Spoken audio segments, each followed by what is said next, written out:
Hey guys, this is CACMA Ashutosh Lata from Jaipur Rajasthan for you all.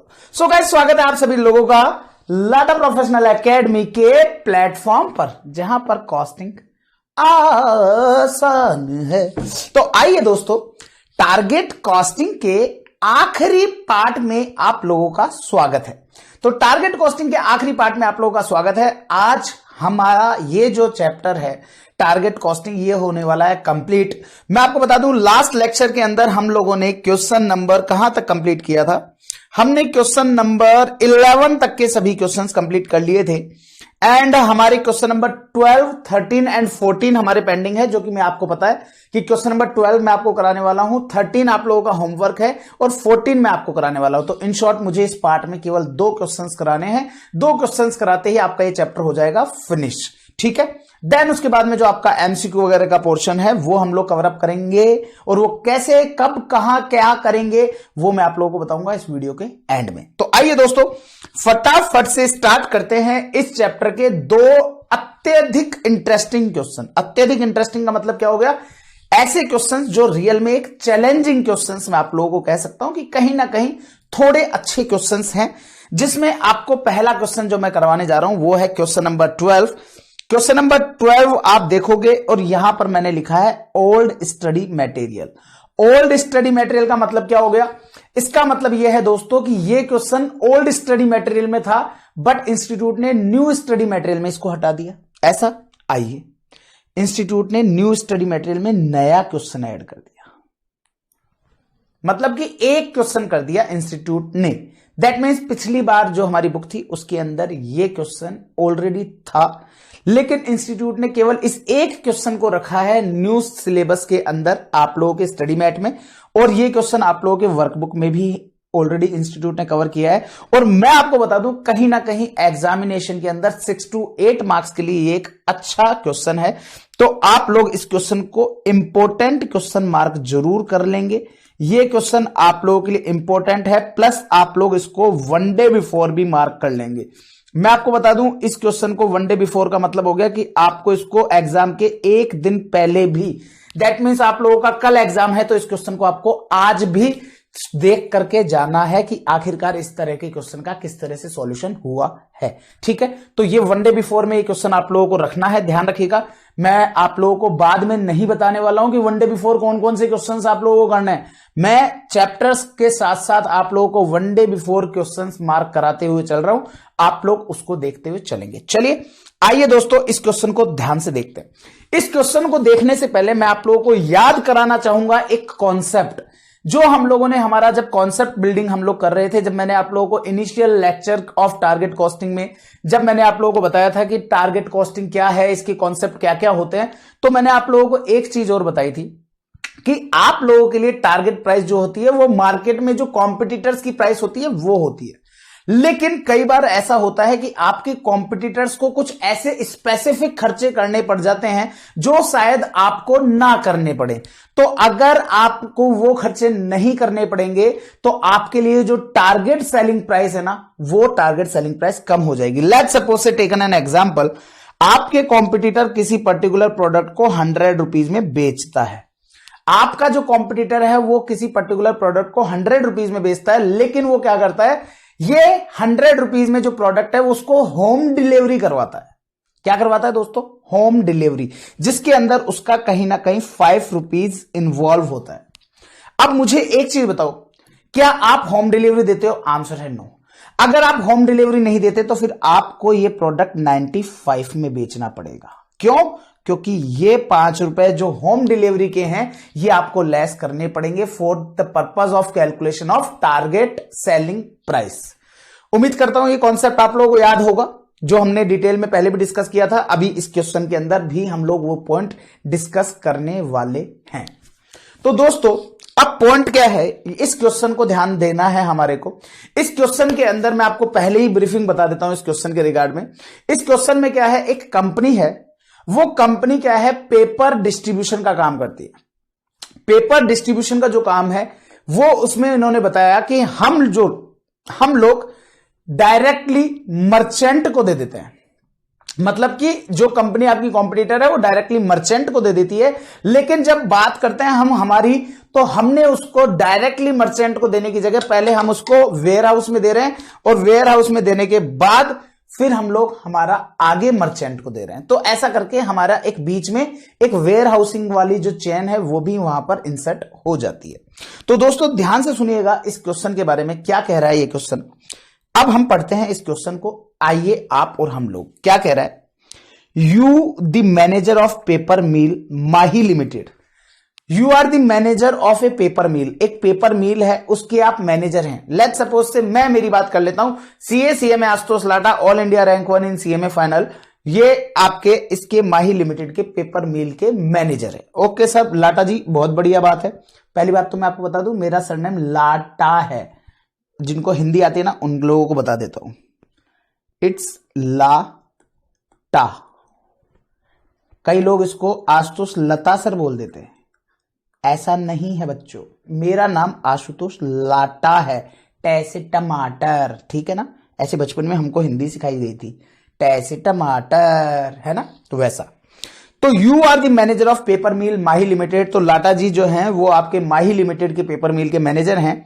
And have recently come across a particular type of paper, एक particular type of paper के बारे में पता चलता है, which is being sold at substantially lower rate by another company आदि limited. आदि limited जो है वो अनदर कंपनी है, और अनदर कंपनी जो आपकी कॉम्पिटिटर है वो इसको आपसे बहुत सस्ते दाम में बेच रही है। Okay, then the price charge by your own mill, जो आपकी ऑन मील है ना, जो आपकी ऑन मील मतलब कि हमारी माही लिमिटेड की जो मील है वो जिस रेट में मार्केट में बेच रही है उससे बहुत कम रेट में आदि लिमिटेड करके एक कंपनी है वो मार्केट में उस पेपर को बेच रही है। The value chain for 1 of ton, 1 ton paper के लिए of such paper for Adi limited is as follows. तो वैल्यू चेन दे रखी है आपको किसकी, आदि लिमिटेड की, दैट मीन्स हमारे कॉम्पिटिटर की। तो हमारे कॉम्पिटिटर आदि लिमिटेड जो है उसकी वैल्यू चेन दे रखी है, और वो वैल्यू चेन क्या है, आदि लिमिटेड क्या करता है कि अपने पेपर मिल से मर्चेंट को देता है, मर्चेंट से वो प्रिंटर के पास जाता है, और फिर प्रिंटर से कस्टमर के पास जाता है। तो इस तरीके से इस रूट का यूज करते हुए जो आदि लिमिटेड है वो अपने एक अल्टीमेट कस्टमर तक आप उनके पेपर्स को पहुंचाती है। पहले सबसे पहले क्या करती है, वो अपने मर्चेंट को देती है, मर्चेंट प्रिंटर को देता है, और प्रिंटर वाला आपके कस्टमर को देता है। Adi limited sales this particular paper to the merchant at the rate of ₹1466 per ton. जो आदि लिमिटेड करके कंपनी है वो क्या करती है, वो इस पर्टिकुलर प्रोडक्ट पर, इस पर्टिकुलर पेपर को मार्केट में 1466 रुपए, शुद्ध हिंदी में, शुद्ध इंग्लिश में बोले तो 1466 रुपीज में मार्केट में सेल आउट करता है। Adi limited pays for the freight which amount to ₹30 per ton. लेकिन आदि लिमिटेड जो है ना वो उसके ऊपर फ्रेट भी पे करता है। दैट मीन्स आप लोगों के पोस्ट सेलिंग एक्सपेंसेस, आपको पता है ना, सेल तो आपका कहां है। आज सपोज से मैं पेपर बेचता हूं, या मैं सपोज से मैं कैलकुलेटर बेचता हूं, मैंने उनको कहा लो जी हमने आपको कैलकुलेटर बेच दिया, उन्होंने कहा ना जी ना, हमको तो आप घर पर डिलीवरी दो। मैंने कहा ठीक है साहब, हम आपको घर पर डिलीवरी दे देंगे। अब मुझे एक चीज बताओ, क्या घर पर जो डिलीवरी हम देने जाएंगे क्या वो खर्चा हमारी सेल्स से रिलेटेड है? नो, वो आफ्टर सेल का खर्चा है, आफ्टर सेल का खर्चा है। तो पोस्ट सेलिंग एक्सपेंस हो गया आपका फ्रेट, ठीक है। Average return and allowances, return का मतलब हो गया जो वापसी माल आता है ना वो।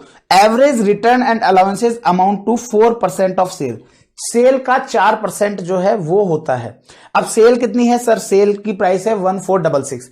अब 1466 का अगर मैं 4% मानूं तो वो आता है समवेयर 58.64 रुपीज। लेकिन क्वेश्चन ने कहा एंड अप्रोक्सीमेटली इक्वल टू ₹60 पर ton.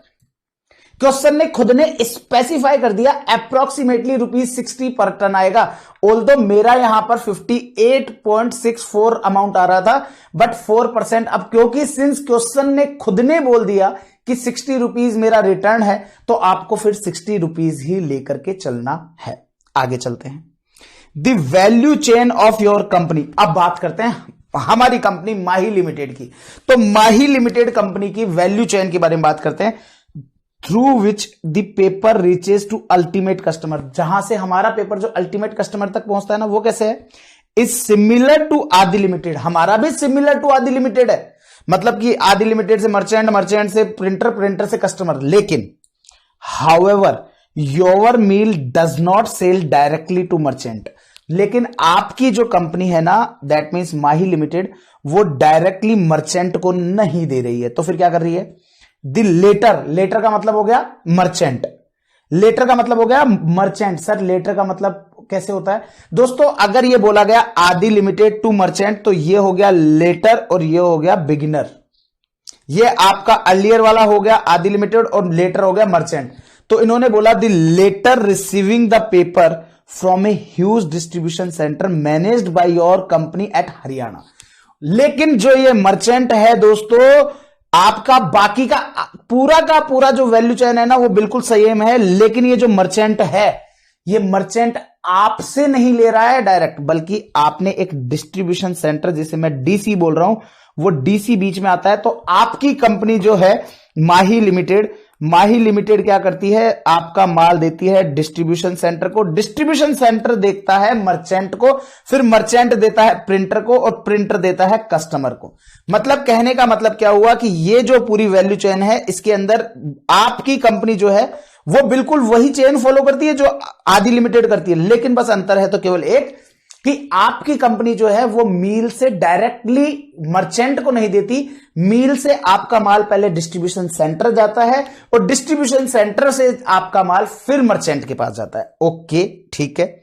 Shipment cost from mill to distribution centre amount to ₹11 per ton. आपका शिपमेंट जो कॉस्ट है, मतलब कि आपका जो माल यहां से आपका डिस्ट्रीब्यूशन सेंटर जो माल जाएगा, वो आपका जो है वाइल वो है आपका ₹11 per ton, while the operating cost in distribution centre. और डिस्ट्रीब्यूशन सेंटर में भी आपका कुछ खर्चा लग रहा है, वो क्या है? Have been estimated to be ₹25 per ton. और आपके डिस्ट्रीब्यूशन सेंटर पर भी ₹25 पर टन के हिसाब से खर्चा लग रहा है। The return on investment required by distribution centre, और जो डिस्ट्रीब्यूशन सेंटर है ना, वो चाहता है कि हमने जो इन्वेस्टमेंट किया उसका हमें भी रिटर्न मिले। ओके, मिल जाएगा। For the investment made amount to an estimated ₹58 per ton. और डिस्ट्रीब्यूशन सेंटर चाहता है कि साहब मेरे को ₹58 पर टन का रिटर्न मुझे मिलना चाहिए। ओके, क्वेश्चन कहता है you are required to compute mill manufacturing target cost. ध्यान से सुनना, क्वेश्चन ने बोला है मिल की मैन्युफैक्चरिंग टारगेट कॉस्ट बताइए। मतलब कि टारगेट कॉस्ट नहीं पूछी है, मैन्युफैक्चरिंग टारगेट कॉस्ट बताइए। ओके सर, बता देंगे। For this particular paper for your company, आपकी कंपनी के लिए, you may assume that the return on investment expected by your company equal to ₹120 per ton of such paper. और आप ये मानते हुए चलिए कि आपका जो टारगेट प्राइस है, जो आपका टारगेट प्रॉफिट है, वो है ₹120 पर टन। क्लियर है? आई होप क्लियर है। आइए दोस्तों, मैं इस क्वेश्चन को पहले आप लोगों के साथ क्या करूंगा, मैं इस क्वेश्चन को, अरे बाबा कहां गया, ये रहा। मैं आप लोगों को पहले इस क्वेश्चन को पूरा एक डायग्रामेटिक प्रेजेंटेशन के साथ आपको समझा देता हूं कि हमको आदि लिमिटेड क्या करता है, वी डोंट नो, और हमको जानना भी नहीं है। लेकिन हमारी माही लिमिटेड क्या करती है, वो हमारे लिए जानना जरूरी है। तो क्वेश्चन नंबर ये हो गया आपका, क्वेश्चन नंबर हो गया है ये आप लोगों के लिए 12। अब क्वेश्चन नंबर हो गया आपका 12। और दोस्तों ध्यान से सुनिएगा, यहां पर आपकी जो कंपनी है माही लिमिटेड, ये क्या कर रही है, मैं पूरे क्वेश्चन को आप लोगों के लिए डायग्रामेटिक प्रेजेंटेशन से रेडी करके दे रहा हूं। यहां से माल जाएगा डिस्ट्रीब्यूशन सेंटर,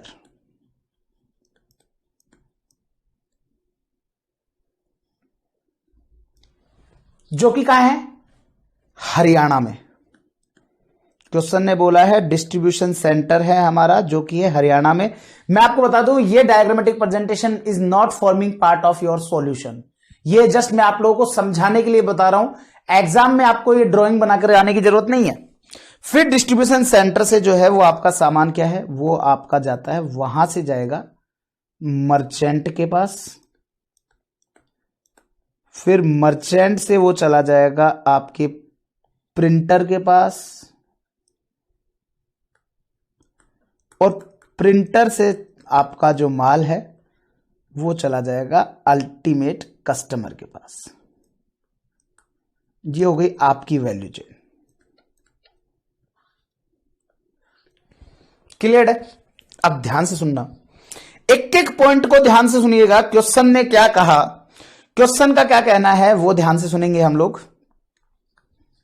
देखो, सबसे पहला काम तो जो हमारे को टारगेट मैन्युफैक्चरिंग कॉस्ट निकालने से पहले हमारा टारगेट क्या होगा, हम निकालेंगे टारगेट कॉस्ट। और टारगेट कॉस्ट कैसे निकलेगी सर इस क्वेश्चन के अंदर? टारगेट कॉस्ट देखो, आपको पता है टारगेट कॉस्ट कैसे निकलती है सर? टारगेट कॉस्ट निकलती है टारगेट सेलिंग प्राइस में से जब हम हमारा टारगेटेड प्रॉफिट को लेस कर देते हैं तो हमारा आता है टारगेट प्राइस। लेकिन दोस्तों इस वाले क्वेश्चन के अंदर थोड़ी समस्या है। कैसे?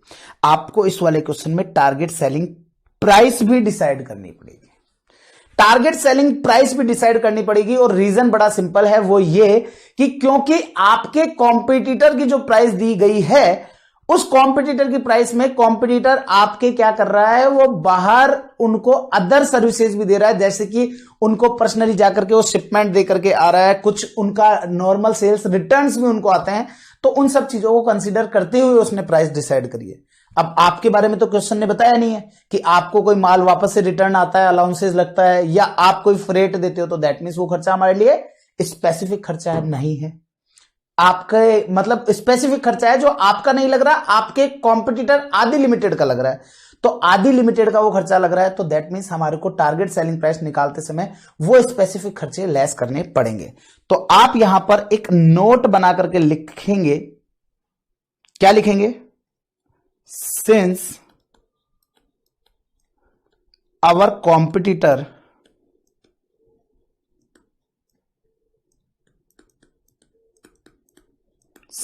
Competitor incurs some additional cost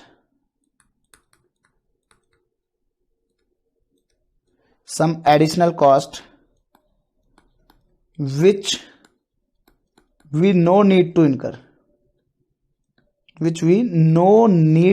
incur, जो हमें इनकर करने की जरूरत नहीं है, which we know need to incur. So to calculate target selling price, मैंने ये टी डॉट लगाया, दैट मीन्स ये टारगेट सेलिंग प्राइस है, आप ध्यान रखिएगा। So to calculate target selling price we will reduce those expenses from market price। तो हम उन खर्चों को मार्केट प्राइस में से लेस कर देंगे, तो हमारे पास टारगेट सेलिंग प्राइस आ जाएगी। कैसे आएगी आप देखिएगा। मैं आप लोगों को टारगेट सेलिंग प्राइस के साथ साथ आगे के भी सारे काम करते हुए चलूंगा, तो यहां पर ऑल्दो मेरे पास जगह नहीं है, लेकिन मेरे तो कंटिन्यूएशन में आ जाएगा। देखिएगा ध्यान से। सबसे पहले आपको क्वेश्चन में मार्केट, या मैं यूं कहूं सेल प्राइस आपके जो कॉम्पिटिटर की है वही मार्केट प्राइस है, तो सेल, इसको जब आप ध्यान रखिएगा, जब इसका स्टेटमेंट बना रहे होंगे तो आप पर्टिकुलर और अमाउंट का कॉलम करके आप उस तरह से प्रेजेंट कर देंगे, ठीक है। तो सेल प्राइस बाय और कॉम्पिटिटर जो कि है बाय आदि लिमिटेड, और वो है आप लोगों के लिए 1466। अब दोस्तों अगर मैं इसमें से लेस कर दूंगा वो पोस्ट सेल्स एक्सपेंसेस जो हमको इनकर नहीं करने हैं, तो पोस्ट सेल्स एक्सपेंसेस, तो जैसे ही आप वो पोस्ट सेल्स एक्सपेंस जो हैं, जिसमें आपके लिए दो तरीके के खर्चे हैं, एक आपका फ्रेट पेड बाय आदि लिमिटेड, जो भी फ्रेट पेड किया है आपका आदि लिमिटेड ने वो। अब फ्रेट पेड बाय आदि लिमिटेड कितना था सर? फ्रेट पेड बाय आदि लिमिटेड आपको क्वेश्चन में दे रखा है और वो है सर ₹30 पर टन और 60 रुपीज के रिटर्न्स, तो 30 रुपीज ये लेस हो गया। दूसरा आपका जो रिटर्न एंड अलाउंसेज है वो लेस हो जाएगा। तो रिटर्न एंड अलाउंसेज ऑल्दो वैसे क्वेश्चन ने कहा 4% है, बट लेकिन क्वेश्चन ने आपको 4% का एग्जैक्ट अमाउंट दे दिया जो कि है 60, तो आप उसको भी लेस कर देंगे। दोस्तों जैसे ही आप ये सारे खर्चे लेस कर दोगे तो आप इसको क्या बोलेंगे? आप इसको बोल देंगे नेट सेलिंग प्राइस, या तो नेट सेलिंग प्राइस बोल दो। Net selling price for Adi limited, आदि लिमिटेड के लिए तो नेट सेलिंग प्राइस है और हमारे लिए ये टारगेट सेलिंग प्राइस है। तो net selling price for Adi limited और target selling price for Mahi limited. तो मैं इसको ये बोल सकता हूं कि ये आपका जो आदि लिमिटेड है उनके लिए तो है नेट सेलिंग प्राइस और आप लोगों के लिए है टारगेट सेलिंग प्राइस। तो ये हो जाएगा आप लोगों का 1466 माइनस 30 एंड 60 90 को लेस कर देंगे तो 1376, ये आपका हो गया लेस। ये आपकी टारगेट सेलिंग प्राइस हो गई। अब आपको पता है टारगेट सेलिंग प्राइस में से अगर मेरे को मेरी टारगेट कॉस्ट जाननी है तो मैं क्या करूंगा सर? लेस करूंगा मेरा टारगेट प्रॉफिट। तो आपका प्रॉफिट लेस कर दो टारगेट प्रॉफिट ऑफ आदि limited, sorry of Mahi limited. अब माही लिमिटेड का आएगा of Mahi limited. Mahi limited का जो टारगेटेड प्रॉफिट है वो मुझे क्वेश्चन के आखिरी लाइन में दिया था। क्वेश्चन के आखिरी लाइन में कितना दिया रखा है मेरे को? क्वेश्चन के आखिरी लाइन के अंदर क्वेश्चन ने कहा था कि आप अज्यूम करो कि 120 रुपीज पर है, तो ये लीजिए 120, ये लेस हो जाएगा। और दोस्तों आप जैसे ही इसको लेस कर देंगे, आप जैसे ही इसको लेस कर देंगे तो मुझे एक चीज बताओ, क्या आप लोगों के लिए टारगेट कॉस्ट आ गई क्या? ऑल्दो क्वेश्चन ने हमसे टारगेट कॉस्ट नहीं पूछी है, तो इसमें आ जाएगी आपके पास टोटल टारगेट कॉस्ट। तो ये आ गई आपकी टोटल टारगेट कॉस्ट। और टोटल टारगेट कॉस्ट कितनी हो जाएगी हमारी? इसमें से 120 लेस कर दो तो आएगी 1256। ये आ गई आपकी टोटल टारगेट कॉस्ट। लेकिन दोस्तों क्वेश्चन ने हमसे केवल टारगेट कॉस्ट नहीं पूछा है, क्वेश्चन ने हमसे पूछा है आप हमें कैलकुलेट करके बताओ target manufacturing cost. Manufacturing cost तो इसका मतलब पोस्ट मैन्युफैक्चरिंग के बाद के सारे खर्चे मैं लेस कर दूं, क्योंकि इस टारगेट कॉस्ट में दो चीजें इंक्लूड है, मैन्युफैक्चरिंग कॉस्ट और अदर मैन्युफैक्चरिंग कॉस्ट, मतलब अदर कॉस्ट। तो अदर कॉस्ट के बारे में अगर मैं बात करूं तो दोस्तों मेरे को यहां पर अदर कॉस्ट जो है वो मेरे को लेस करनी है, तो मैं यहां पर लेस कर दूंगा post manufacturing expenses. Post manufacturing expenses. अब पोस्ट मैन्युफैक्चरिंग एक्सपेंसेस के अंदर अगर मैं बात करूं तो आपको याद है मैं अपना सामान अपने मील से डिस्ट्रीब्यूशन सेंटर भेजता हूं। तो डिस्ट्रीब्यूशन सेंटर जो मैं मेरा माल भेजता हूं उसके अंदर मेरा कुछ खर्चा लगता है, और इन्होंने बोला था ये रहा, shipment cost from mill to distribution centre amount to ₹11 per ton. तो ये जो शिपमेंट कॉस्ट है ये प्लस ऑपरेटिंग कॉस्ट जो आपकी लग रही है वो भी आपकी पोस्ट मैन्युफैक्चरिंग का है, प्लस आपका जो डिस्ट्रीब्यूशन सेंटर है वो चाहता है कि साहब मैं 58 रुपीज जो है उसका मैं प्रॉफिट कमाऊं, तो ये प्रॉफिट भी आपका मैन्युफैक्चरिंग के बाद के लिए है। तो इसका मतलब अब हमारे को क्या करना है, इस पोस्ट मैन्युफैक्चरिंग कॉस्ट में से हमको ले लेने हैं एक तो आपका शिपमेंट कॉस्ट, कौन सी? From mill to distribution centre, मैं डीसी लिख रहा हूं, आप लोग पूरा लिखेंगे। तो shipment cost from mill to distribution centre ये कितना आ रहा है सर? ये आपका अमाउंट है 11 रुपए, 11 रुपीज। फिर इसके बाद में आपका ऑपरेटिंग कॉस्ट है, आपकी कुछ ऑपरेटिंग कॉस्ट है ऑफ डिस्ट्रीब्यूशन सेंटर, जो कि है आप लोगों के लिए 25 रुपीज। इसके अलावा जो आपका ये कह रहा है कि return on investment required by distribution centre, तो return on investment required by DC, तो return on investment required by DC, और वो है आपका 58 रुपीज। और दोस्तों आप जब इन सब खर्चों को लेस कर दोगे तो आपके पास आ जाएगी टारगेट मैन्युफैक्चरिंग कॉस्ट, और वो आ जाएगी आपके पास टारगेट मैन्युफैक्चरिंग कॉस्ट। और टारगेट मैन्युफैक्चरिंग कॉस्ट जो है वो कितनी हो जाएगी sir? 1256 minus 11 minus 11 minus 25 minus 58 sir 1162 answer match है। चेक कर लीजिएगा दोस्तों, आंसर मैच है और ये आपका आंसर आ गया है 1162, और यही इस क्वेश्चन का सॉल्यूशन है। दैट्स ऑल, खत्म काम। थोड़ा सा यूनिक क्वेश्चन था बट आसान क्वेश्चन था। इसमें एक चीज बताऊं मैं आपको, इस क्वेश्चन के अंदर जितने भी फिगर दिए हैं वो सारे के सारे माइनस हो रहे हैं।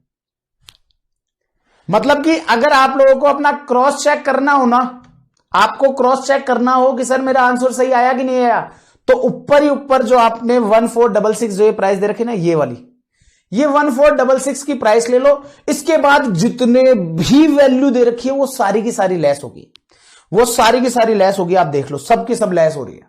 बस फर्क है तो क्या, ये जो मैंने रेड पेन यूज किया है, आप लोग देख रहे होंगे मैंने रेड पेन केवल और केवल कुछ स्पेसिफिक जगह पर ही यूज किया है। ये जो रेड पेन मैंने जहां पर यूज किया है, यही आप लोगों के लिए मेन की पॉइंट है इस क्वेश्चन के सॉल्यूशन का।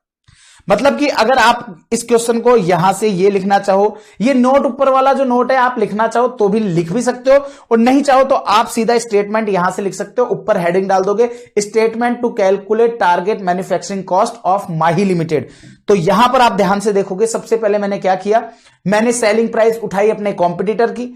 अपने कॉम्पिटिटर ने जो अदर खर्चे कर रखे हैं पोस्ट सेल्स के, जो आपको नहीं करने, तो उनको कर दिया लेस। तो आपके लिए नेट सेलिंग प्राइस आ गई आपके कॉम्पिटिटर की, और वो बन गई आपके लिए टारगेट सेलिंग प्राइस। और मैंने वहां पर लिख दिया target selling price for Mahi limited. उसमें से मैंने target profit of Mahi limited का जो टारगेट प्रॉफिट है वो मैंने लेस कर दिया। तो मेरे पास टोटल टारगेट कॉस्ट आ गई किसकी? माही लिमिटेड की। ये माही लिमिटेड की ही टोटल टारगेट कॉस्ट है, ठीक है। फिर इसमें से मैंने पोस्ट मैन्युफैक्चरिंग के जो भी खर्चे हैं, पोस्ट मैन्युफैक्चरिंग के जितने भी खर्चे हैं वो मैंने लेस कर दिए। क्यों? क्योंकि मेरे को क्वेश्चन ने मैन्युफैक्चरिंग के खर्चे बोले थे, और आपको पता है मैन्युफैक्चरिंग कहां पे होती है? मील में। तो मील के बाद के जो भी खर्चे हैं, चाहे वो शिपमेंट के हो, चाहे वो डीसी के ऑपरेटिंग के हो, चाहे डीसी की रिटर्न ऑन इनकम हो, वो सारे के सारे क्या हैं? आपके लिए पोस्ट मैन्युफैक्चरिंग के खर्चे हैं। That's all. इसी के साथ ये क्वेश्चन होता है समाप्त। उम्मीद करता हूं कि आप लोगों को आसानी से समझ में आ गया होगा इस क्वेश्चन को, और आप लोग बिना देखे अगला क्वेश्चन जो है वो आप लोग होमवर्क में भी कर लेंगे। Same as it is question है विद दिस सेम वर्डिंग्स है, सेम सारी चीजें हैं, बिल्कुल वही है। बस कंपनी का नाम यहां मिक्कू लिमिटेड और पीक्यूआर लिमिटेड हो गया, दैट्स इट। इसके अलावा केवल ये फिगर्स से आपको चेंज मिलेंगे, बस, और कुछ भी नहीं। तो आपको हर एक चीज यहां पर दी हुई है, ठीक है। चलिए, तो इसका क्वेश्चन आप देखेंगे, और इसके क्वेश्चन का सॉल्यूशन जो है वो हमने यहां पर आप लोगों को प्रोवाइड भी किया है। क्वेश्चन नंबर ये कहा गया क्वेश्चन नंबर 13। इस क्वेश्चन नंबर 13 का सॉल्यूशन हमने आपको यहां पे प्रोवाइड किया है। बस केवल अंतर इतना सा है, इसमें आप एक हल्का सा करेक्शन कर लेंगे। ये जहां पर भी एबीसी लिमिटेड नजर आ रहा है, वहां पर एबीसी को आप पीक्यूआर से रिप्लेस कर देंगे। एबीसी को पीक्यूआर से, एबीसी को पीक्यूआर से, एबीसी पीक्यूआर से रिप्लेस हो जाएगा। और जो XYZ है इसको आप मीकू लिमिटेड से, MIKU मीकू लिमिटेड से रिप्लेस कर देंगे, यहां पर है। और ये यहां पर है, तो ये रिप्लेस कर देंगे। बस इतना सा आप करेक्शन कर लीजिएगा अपनी बुक के अंदर, बाकी इसके अलावा आपको कोई भी करेक्शन करने की जरूरत नहीं है, सब कुछ सेम है, सब कुछ सही है। ठीक है, तो अगला क्वेश्चन आपका होमवर्क हो गया। तो आइए दोस्तों, फिक्स 30 मिनट्स लगे हैं मुझको इस क्वेश्चन को करने में, और मैं आपको बता दूं अगला क्वेश्चन को करने में मुझे 35 से 40 मिनट्स लगेंगे कम से कम। ठीक है, क्योंकि अगला क्वेश्चन बेहद अच्छा क्वेश्चन है, और सबसे बड़ी चीज न्यूली इंसर्टेड क्वेश्चन है। तो न्यूली इंसर्टेड क्वेश्चन है, तो इंस्टीट्यूट को अगर क्वेश्चन पेपर थोड़ा सा टफ बनाने की इच्छा हुई, अगर इंस्टीट्यूट की थोड़ा सा पेपर टफ बनाने की इच्छा हुई, तो इंस्टीट्यूट इस क्वेश्चन को आपके एग्जाम में डाल देगा। और मैं आपको बता दूं, ये क्वेश्चन भी आप लोगों को 1 डे बिफोर करके जाना है। ये क्वेश्चन भी आप लोगों को 1 डे बिफोर करके जाना है, इस चीज का आप लोग ध्यान रखेंगे। तो आप लोगों को मैंने ये बता दिया कि आप लोग क्वेश्चन नंबर 12 को भी 1 डे बिफोर डालोगे, क्वेश्चन नंबर 12 को 1 डे बिफोर, क्वेश्चन नंबर 14 को भी 1 डे बिफोर डालोगे। ठीक है, बाकी ये चीजें मैं आप लोगों को रिवीजन वाला जो लेक्चर रहेगा, जो रिवीजन हम लोग करने वाले हैं, आपको पता है हम लोग इस बैच से न्यू सिलेबस के जो CMA final new syllabus paper 16 के बैच से मैं आप लोगों के साथ क्या करने वाला हूं, मैं आप लोगों के साथ चैप्टर वाइज रिवीजन प्रोवाइड करने वाला हूं। वो इसलिए दोस्तों, ताकि मेरे स्टूडेंट्स को कतई बिल्कुल भी परेशानी नहीं हो जब वो रिवाइज कर रहे हो बाद में। तो आप लोगों को क्या करना है, अभी तो मैं आपको पूरा चैप्टर करा रहा हूं, आप उसको हैंड टू हैंड साथ के साथ पूरा का पूरा रिवाइज करते हुए चलेंगे। इसके बाद आप कभी भी रिवीजन करेंगे, तो सिंपली जाएंगे मेरे टारगेट कॉस्टिंग के चैप्टर वाइज जो रिवीजन है उस पर मैं हार्डली 40 मिनट से लेकर के 60 मिनट्स के अंदर अंदर ये पूरा टारगेट कॉस्टिंग को रिवाइज करूंगा, वो रिवीजन करा दूंगा मैं। उसको रिवीजन को करने के बाद, उस रिवीजन को करने के बाद आप लोगों को क्या करना है, उसको रिवीजन को करने के बाद आप सीधा सारे क्वेश्चंस आप लोग करते चले, आपका काम हो जाएगा। क्लियर है? चलो आइए दोस्तों, आखिरी question of this chapter, let's begin with the question number 14। आइए दोस्तों, क्वेश्चन नंबर 14 इंस्टीट्यूट के न्यू स्टडी मटेरियल में आया था, और न्यू स्टडी मटेरियल के साथ साथ इसमें एक चीज और हुई, इसके साथ साथ एक चीज और हुई, और एक चीज क्या है कि न्यूली इंसर्टेड क्वेश्चन है। न्यूली इंसर्टेड क्वेश्चन है। न्यूली इंसर्टेड क्वेश्चन का मतलब क्या है दोस्तों, ये क्वेश्चन आपके ओल्ड सिलेबस में नहीं था, ये क्वेश्चन इसी अटेम्प्ट में मतलब कि न्यू सिलेबस के अंदर इंस्टीट्यूट ने इंसर्ट किया है। और मैं आपको बता दूं, one of the good question of strategic cost management है, मतलब one of the good question of target costing नहीं, one of the good question of strategic cost management. Strategic cost management के उन चुनिंदा क्वेश्चनों में से ये एक है जो कि मैं कहूंगा कि अगर इंस्टीट्यूट को पेपर टफ बनाना है तो वो ये क्वेश्चन को इंसर्ट करेगा। लेकिन आप डोंट वरी, अभी मैं आप लोगों को ये जो टफ क्वेश्चन है ना, चुटकी में आपकी मुट्ठी में होगा। चलिए क्या कह रहा है, ध्यान से सुनेंगे। S limited has sales of 2 lakh units at a price of ₹100 per unit. Question ने कहा एस लिमिटेड जो है वो 2 लाख यूनिट सेल कर रहा है मार्केट में, और उससे सेलिंग प्राइस ले रहा है ₹100। दैट मीन्स 2 लाख यूनिट्स ₹100 की रेट से, तो इन शॉर्ट मैं बोल सकता हूं 2 करोड़ की सेल्स कर रहा है। And profit of ₹70 lakh in the current year, और आपके इन 2 करोड़ में से 70 लाख का तो वो प्रॉफिट कमा रहा है। अब मुझे बताओ 2 करोड़ बोलूं या 200 लाख बोलूं, एक ही बात है। तो 200 लाख में से 70 लाख तो वो प्रॉफिट कमा रहा है, इसका मतलब उसकी कॉस्ट कितनी लग रही होगी, 130 लाख लग रही होगी। ठीक है, due to stiff competition. Stiff competition मतलब कि अगर मैं शुद्ध हिंदी में बोलूं तो तीव्र, बहुत कड़क, बहुत कड़ा कॉम्पिटिशन, मतलब कि बहुत टाइट कंपटीशन है मार्केट के अंदर। Next year company has to reduce its price of product at the rate 3% to achieve same target volume of sales. लेकिन क्वेश्चन ने ये बोला कि क्योंकि आपका मार्केट में कंपटीशन बहुत स्टिफ हो गया है, बहुत टाइट कंपटीशन हो गया है, तो उसके कारण से अगर आपको अगले साल भी 2 लाख यूनिट अगर आपको बेचनी है, अगर 2 लाख यूनिट बेचनी है, तो उसके लिए आपको अपनी सेलिंग प्राइस को 3% से कम करना पड़ेगा। 3% का मतलब क्या हुआ सर, ₹100 की जगह 97 करना पड़ेगा। इसका मतलब ये हो गया आपको ₹3 पर यूनिट आपको रिड्यूस करनी पड़ेगी। तो क्या मैं ऐसा बोल दूं कि आपके ₹3 के हिसाब से 2 लाख यूनिट अगर आपको वापस बेचनी है, 2 लाख यूनिट्स आपको बेचनी है, तो 2 लाख यूनिट्स पर ₹3 के हिसाब से कम होगा। तो इन शॉर्ट हमारी ये जो सेल्स है ये ₹6 लाख से हमको कम करनी है। 6 लाख रुपीज से हमको ये कम करनी है। The cost structure and profit for the current year is as given below. Current year का कॉस्ट स्ट्रक्चर आपको दे रखा है। डायरेक्ट मटेरियल जो है वो आपका 50 लाख रुपीज इन लैक्स दे रखे हैं, तो डायरेक्ट मटेरियल जो है वो 50 लाख का लगा। डायरेक्ट वेजेस जो है वो 40 लाख का लगा। वेरिएबल फैक्ट्री ओवरहेड 15 लाख की। Fixed overhead including sales and administration expense 25 lakh का। तो टोटल कॉस्ट आपकी 130। मैंने तो पहले बता दिया था कि टोटल कॉस्ट 130 आएगी, क्योंकि आपको 60 लाख का प्रॉफिट हुआ है, सॉरी 70 लाख का प्रॉफिट हुआ है, तो 200 में से 70 लेस करें तो 130, इसका मतलब आपकी एग्जिस्टिंग कॉस्ट है। अब ध्यान से सुनना इस क्वेश्चन का main point. To achieve the target cost, to maintain same profit, to maintain same profit. अब मुझे एक चीज बताओ, आपका सेलिंग प्राइस कितनी होगी सर? टारगेट सेलिंग प्राइस जो हो गई सर 3 रुपीज कम हो गए तो 97, तो 2 लाख के ऊपर 97 के हिसाब से 194। एग्रीड? क्योंकि हमारी सेलिंग प्राइस जो पहले 100 थी, या मैं यूं कहूं कि पहले जब 2 करोड़ रुपए का माल हम बेच रहे थे उसमें 3% की गिरावट आएगी, क्योंकि सेलिंग प्राइस डाउन है। और लेकिन क्वेश्चन ने कहा हमको फिर भी मेंटेन करना है वही टारगेटेड प्रॉफिट। और टारगेटेड प्रॉफिट क्या है? एग्जिस्टिंग जो हम कमा रहे हैं 70 लाख, वही। तो टारगेट कॉस्ट कितनी आ जाएगी सर? टारगेट कॉस्ट आ जाएगी 124। अब मैं अगर आपसे ये पूछूं कि मुझे ये बताओ टारगेट कॉस्ट अगर मेरी 124 आ रही है, तो मैं अगर आप लोगों से ये क्वेश्चन पूछता हूं कि मुझे ये बताओ कि मुझे प्रेजेंट कॉस्ट में कितनी कमी करनी पड़ेगी टू अचीव टारगेट कॉस्ट, आपका आंसर क्या होगा? सर प्रेजेंट में 130 है, आपका टारगेटेड कॉस्ट 124 है, तो सर 6 लाख रुपीज जो है ना वो आपको आपकी प्रेजेंट कॉस्ट में रिडक्शन करना पड़ेगा।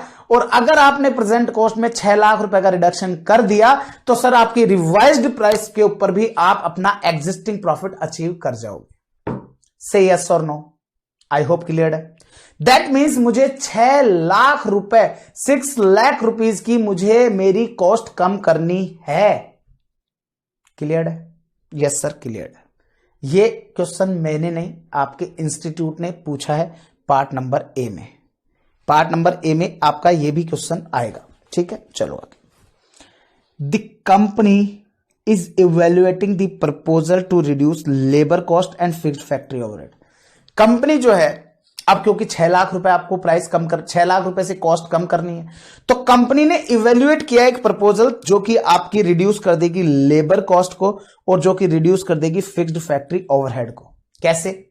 इन्होंने कहा a vendor supplying the machine, एक वेंडर है जो मशीन सप्लाई करता है suitable for the companies operation, जो आपकी कंपनी के ऑपरेशन, दैट मीन्स आपकी कंपनी के काम को मैनेज करने के लिए एक कंपनी है, मशीन है, वो सुटेबल है। Has offered an advance technology semi automatic machine of ₹10 lakh. तो एक वेंडर जो है उसने कहा कि सर एक एडवांस टेक्नोलॉजी वाली मशीन मैं आपको प्रोवाइड करता हूं, सेमी ऑटोमेटिक मशीन रहेगी जिसकी प्राइस होगी 10 लाख रुपीज। और वो 10 लाख रुपीज कैसे होगी? As replacement of old machine worth 3 lakh. जो आपकी ओल्ड मशीन है जिसकी वर्थ 3 लाख रुपए है, उसके रिप्लेसमेंट में ये आपको 10 लाख रुपए की दे देगा। ठीक है। The vendor is agreeable to take back the old machine at ₹1 lakh only. और इसी एग्रीमेंट में आपका जो वेंडर है वो क्या कहता है कि मैं आपका इस मशीन को ले लूंगा 1 लाख रुपए में। मुझे एक चीज बताओ, अगर मैं ये रिप्लेसमेंट करता हूं तो क्या मेरी कंपनी को 2 लाख रुपए का लॉस हो गया? क्या मेरी कंपनी को 2 लाख रुपए का लॉस हो गया क्या? क्योंकि मेरी एग्जिस्टिंग मशीन 3 लाख रुपीस की थी और उसको कंपनी जिससे मैं, जो वेंडर है वो मशीन का वेंडर, मुझे वही मशीन मुझे 1 लाख रुपए में लेगा। अरे भैया, जैसे लेट्स सपोज से मेरा ये मोबाइल है, लेट्स सपोज से 40,000 रुपीज का मोबाइल है, मेरी वर्थ इसकी 40,000 है। मैंने सोचा यार क्यों ना, आजकल वो कटावा सेव चल रहा है, कटावा सेव जानती हो आप लोग, एप्पल आईफोन, तो आईफोन जो है कटावा सेव वो चल रहा है और वो आ रहा है लगभग 1.5 लाख रुपए के आसपास का। तो मैंने कहा यार दुनिया के ट्रेंड को देखते हुए, दुनिया की भेड़ चाल को देखते हुए अपन भी कटावा सेव ले लेते हैं। तो कटावा सेव में लेने गया तो मैंने कहा भैया कितने का, तो उन्होंने कहा 1.5 लाख का। तो मैंने कहा यार मैं एक काम चाह रहा हूं कि ये मेरा पुराना वाला मोबाइल जो है इसके रिप्लेसमेंट में दे दो। ठीक है, हम आपका पुराना वाला मोबाइल 20,000 रुपीज में ले लेंगे। इसका मतलब 20,000 में ले लेंगे मतलब क्या अर्थ हुआ, आप हमें 1,30,000 रुपए दे देना और एक ये मोबाइल दे देना, हम आपको नया आईफोन दे देंगे। अब इसमें क्या है, इसका मतलब ये हुआ जो 40,000 रुपए की वर्थ थी वो मेरे 20,000 रुपए में ही उसने रिप्लेसमेंट दिया, तो मेरे को 20,000 रुपए का लॉस हो गया इस रिप्लेसमेंट के कारण से। सेम इस अगर एग्जांपल की बात करता हूं तो ये एग्जांपल मेरे को क्या कह रहा है, सर ये एग्जांपल आपको कह रहा है कि आपके 3 लाख रुपए की वर्थ है लेकिन उसको वो 1 लाख रुपए में लेगा, इसका मतलब 2 लाख रुपए। अगर आप इस प्रपोजल को एक्सेप्ट करते हो तो 2 लाख रुपए 2 लाख रुपीज आपको लॉस हो जाएगा रिप्लेसमेंट का। ठीक है, The company's policy is to charge depreciation at 15% of WDV। जो कंपनी की पॉलिसी है ना वो WDV पर 15% का डेप्रिसिएशन चार्ज करने का है। अब ऑब्वियसली बात है, नई मशीन लाओगे 10 लाख रुपए की मशीन आएगी तो उस पर 15% डेप्रिसिएशन चार्ज करने लगोगे। ठीक है sir. The maintenance charge of the existing machine, जो एग्जिस्टिंग मशीन है ना उसका मेंटेनेंस चार्ज है ₹1 लाख पर एनम।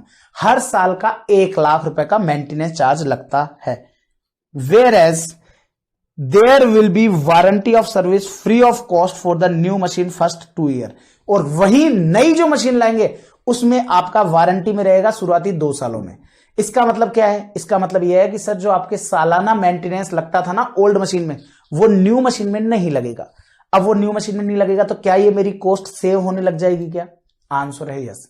कई बार बच्चा यहां गलती कर बैठता है कि सर आपकी सेविंग 2 लाख रुपए होगी।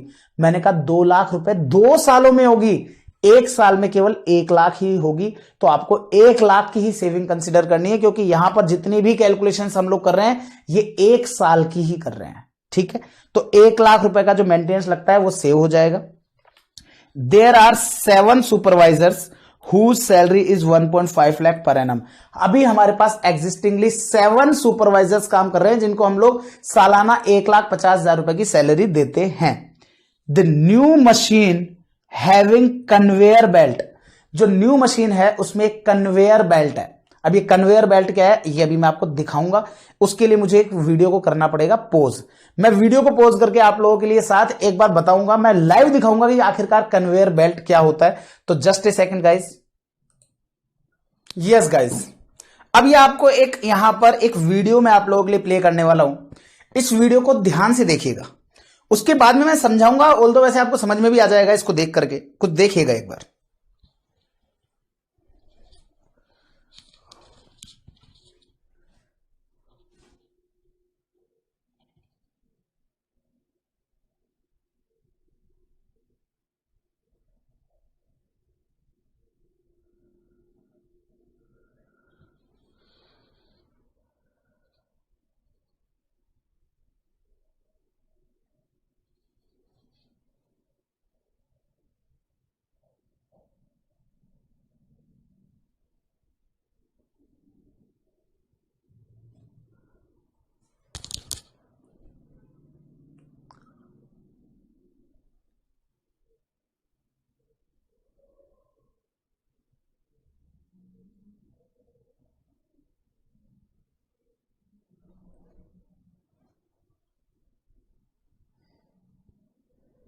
यस गाइस, सो अब आपने ये देखा, आपने देखा, आपको समझ में आया होगा कि आखिरकार ये क्या हुआ।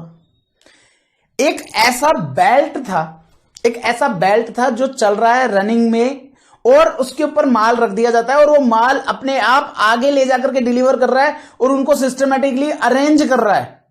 अब मुझे एक चीज बताओ, आप में से जितने भी लोग एयरपोर्ट जो गए हैं, एयरपोर्ट कभी भी आपने अगर आपने हवाई यात्रा तय करी होगी तो आपने देखा होगा कि जो आप लोगों का लगेज होता है वो लगेज आप कैसे रिसीव करते हैं। एक बेल्ट है जो वहां पर राउंड एंड राउंड घूमता रहता है, उस पे आपका लगेज रख दिया जाता है और आपका जिसका भी जो लगेज है वो वहां से पिक करो, अपना लगेज उठाओ, काम खत्म।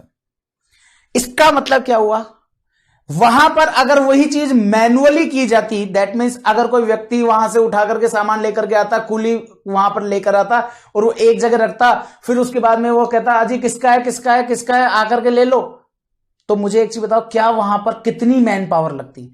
क्योंकि एक प्लेन के अंदर 100 से ज्यादा लोग आपके वहां पर आते हैं, तो 100 से ज्यादा पैसेंजर वहां पर आते हैं, तो एक कूली नहीं रख सकता, तो इसका मतलब वहां पर नंबर ऑफ पर्सन्स रखने पड़ेंगे, तो उससे कॉस्ट इंक्रीज होगी। तो उन्होंने उसकी जगह क्या किया, उन्होंने उसकी जगह एक बेल्ट लगा दिया, जो बेल्ट राउंड एंड राउंड घूमता रहेगा, जिसका जो भी सामान है वो अपना उठाओ और चलते बनो। सेम यही जो एग्जाम्पल मैंने अभी आप लोगों के साथ किया, इस एग्जाम्पल में भी क्या था, जो आपने देखा होगा बोटल्स आ रही थी, बोटल्स को बाइफ्रिकेट करते हुए अपने आप सिस्टम चल रहा था, तो उससे क्या है, वो एक आपका कॉस्ट रिडक्शन स्कीम है। उस बेल्ट के सहारे कहीं ना कहीं जो आपका लेबर है उसकी एफिशिएंसी इंक्रीज होगी। मतलब कि आज जो सामान, आज अगर मैं बात करूं, अगर मेरा प्रोडक्शन वाला बंदा है, उस प्रोडक्शन वाले बंदे के पास में सामान पहुंचाना है, और सामान पहुंचाने के लिए अगर मैं मैनुअल लेबर ला रहा हूं, तो मैनुअल लेबर ने अगर गलती से थोड़ा बहुत भी टाइम एक्स्ट्रा लगा दिया, तो जो प्रोडक्शन वाला जो बंदा है उसको वेट करना पड़ जाएगा। तो प्रोडक्शन वाले बंदे को वेट करना पड़ जाएगा, तो उससे क्या होगा, डेफिनेटली आपका प्रोडक्शन उससे कहीं ना कहीं अफेक्ट होगा। तो उसके लिए इन्होंने क्या कहा कि न्यू मशीन जो ला रहे हैं, having conveyor belt is expected to help in cost cutting measure in following ways. और जो आपने ये नई मशीन आप ला रहे हो, इस नई मशीन के कारण से, क्योंकि वो हेल्प करेगा आपके लेबर की, इन सब की, तो आपकी कॉस्ट कटिंग होगी कुछ निम्न तरीकों से, कुछ नीचे दिए गए फॉलोइंग तरीकों से। पहला, improve productivity of workers by 10%। ये आपकी वर्कर्स की प्रोडक्टिविटी को 10% से इंक्रीज कर देगा। 10% से इंक्रीज करने का मतलब क्या होता है, जहां पहले आप एक घंटे में अगर 100 यूनिट्स बनाते थे, तो वहीं एक घंटे में अब आप 110 यूनिट, 110 यूनिट्स बनाने लग जाओगे। तो इससे क्या होगा, इससे जो आपकी कॉस्ट है वो आपकी कॉस्ट कम होगी। क्यों? क्योंकि जहां पहले आप एक घंटे में 110 यूनिट बनाते थे, वहां अब आप एक घंटे में 100 यूनिट बनाते थे, वहीं आप एक घंटे में 110 यूनिट बनाने लग जाओगे। तो डेफिनेटली लेबर को जो कॉस्ट दी जाती है वो आर्ली बेसिस होती है। तो आर्ली बेसिस होती है लेबर की कॉस्ट। तो जो कॉस्ट पहले आपको एक घंटे में आप 100 यूनिट्स ही बनाते थे, वहीं पर आप एक घंटे में 110 यूनिट बनाओगे। तो अगर मैं ये बात करूं कि यहां पर एक घंटे में 100 यूनिट्स बनाते थे, तो 2 लाख यूनिट को बनाने के लिए आपको 2000 आवर्स चाहिए होते थे। लेकिन अगर अब मैं रिवाइज्ड प्रोडक्टिविटी की बात करूं, तो दैट मींस 10 यूनिट आप एडिशनल बनाने लग जाओगे, तो 2 लाख यूनिट को बनाने में डिवाइडेड बाय 110 आपको आवर्स लगेंगे 1818 ओनली। इसका मतलब 2000 की जगह आपके आवर्स कम हो जाएंगे। तो डेफिनेटली आपकी लगने वाली जो कॉस्ट है, लेबर कॉस्ट, वो आपकी कहीं ना कहीं कम होगी, और कम होगी तो लेबर कॉस्ट सेव हो जाएगी। ठीक है, क्लियर है। नेक्स्ट, इन्होंने बोला कि cut down material wastage by 5%, और मटेरियल जो है उस पर 5% की वेस्टेज जो है वो कट डाउन हो जाएगी। दैट मींस पहले जहां वेस्टेज सपोज से अगर 20% होती थी, तो अब 15% ही होगी। दैट मींस 5% का मटेरियल वेस्ट होने से बच जाएगा। और 5% अगर मटेरियल वेस्ट होने से बचेगा, तो मुझे एक चीज बताओ, क्या वो कॉस्ट में सेविंग होगी कि नहीं होगी मटेरियल की? ऑब्वियस सी बात है, होगी। Third point, elimination of service of supervisor because of automatic facility of the machine. इन्होंने कहा कि हम एक सुपरवाइजर्स की जो सर्विसेज हैं उनको एलिमिनेट करेंगे। आपको याद है, टोटल 7 सुपरवाइजर्स थे जिनको हम सालाना 1,50,000 रुपए देते थे। इन्होंने कहा हम इससे जैसे ऑटोमेटिक हो गया, तो हमको जो सुपरवाइजर की जो सर्विसेज है उनको भी एलिमिनेट करना पड़ेगा। लेकिन इन्होंने यहां पर यह नहीं बताया कि कितने सुपरवाइजर एलिमिनेट करने हैं। सारे के सारे के लिए नहीं होगा। Elimination of services of supervisor because of automatic facility से सुपरवाइजर को रिमूव करना है, लेकिन सारों को थोड़ी करना है। तो अब इसके बाद इन्होंने बताया saving in packaging cost of ₹1 lakh, और आपको पैकेजिंग कॉस्ट में 1 लाख रुपए की वो भी सेविंग होगी। ठीक है, अज्यूम करते हुए cost of capital to be 15%। आप ये अज्यूम करो कि कॉस्ट ऑफ कैपिटल 15% है। अब ये कॉस्ट ऑफ कैपिटल 15% का मतलब क्या होगा? अगर आप कैपिटल इन्वेस्ट कर रहे हो, जैसे कि नई मशीन अगर आप लाते हो, तो आपको 10 लाख रुपए खर्च करने पड़ेंगे, और 10 लाख रुपए अगर खर्च करने पड़ेंगे तो उसकी कॉस्ट ऑफ कैपिटल है 15%। तो इसका मतलब नई मशीन को लाने के कारण से कुछ खर्चे, हमारे एक्स्ट्रा खर्चे भी लग रहे हैं। मतलब केवल सेविंग ही नहीं है, कुछ खर्चे एक्स्ट्रा भी हैं, जैसे कि डेप्रीशिएशन, जैसे कि ये आपका जो कॉस्ट ऑफ कैपिटल जो लगेगी, तो इंटरेस्ट कॉस्ट, तो ये कॉस्ट भी आपकी वहां शामिल है। क्वेश्चन ने कहा calculate how many supervisor should be removed from the production activities to achieve the target cost. Target cost को अचीव करने के लिए how many supervisor should be removed, कितने सुपरवाइजर्स हैं जिनको हमको रिमूव करना पड़ेगा टू अचीव टारगेट कॉस्ट। तो दोस्तों हमारा यहां पर सबसे पहला काम क्या होगा, डेफिनेटली हमारे को यहां पर यह देखना होगा कि टारगेट कॉस्ट क्या रखनी है, और टारगेट कॉस्ट को अचीव करने के लिए डेफिनेटली हमारे को कुछ कॉस्ट गैप आएगा, उस कॉस्ट गैप को अचीव करना है। तो आइए दोस्तों हम लोग इस क्वेश्चन को स्टार्ट करते हैं। फटाफट से इस आखिरी क्वेश्चन को भी हम लोग कंप्लीट कर देते हैं। क्वेश्चन नंबर आपका रहेगा 14, आखिरी क्वेश्चन ऑफ दिस चैप्टर। यहां पर सबसे पहला मैं करूंगा कैलकुलेट टारगेट कॉस्ट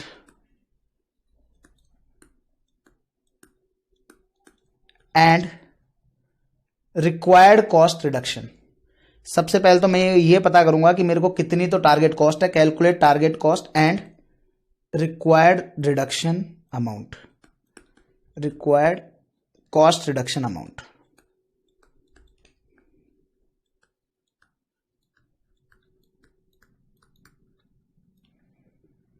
तो हमारे को यहां पर क्या करना है, टारगेट कॉस्ट निकालनी है एंड टारगेट कॉस्ट के साथ कॉस्ट रिडक्शन का कितना अमाउंट आएगा वो हमें निकालना है। तो आप यहां पर क्या करेंगे, सबसे पहले आप यहां पर निकालेंगे रिवाइज्ड सेल्स। और रिवाइज्ड सेल्स कैसे आएगी, 2 लाख यूनिट्स, उसको आप मल्टीप्लाई करोगे, आपकी 100 की जो सेलिंग प्राइस है उसमें 3% की कटौती हो गई, दैट मीन्स 97% आपकी हो जाएगी आपकी सेलिंग वैल्यू। तो अकॉर्डिंगली अगर मैं बात करूं तो यहां पर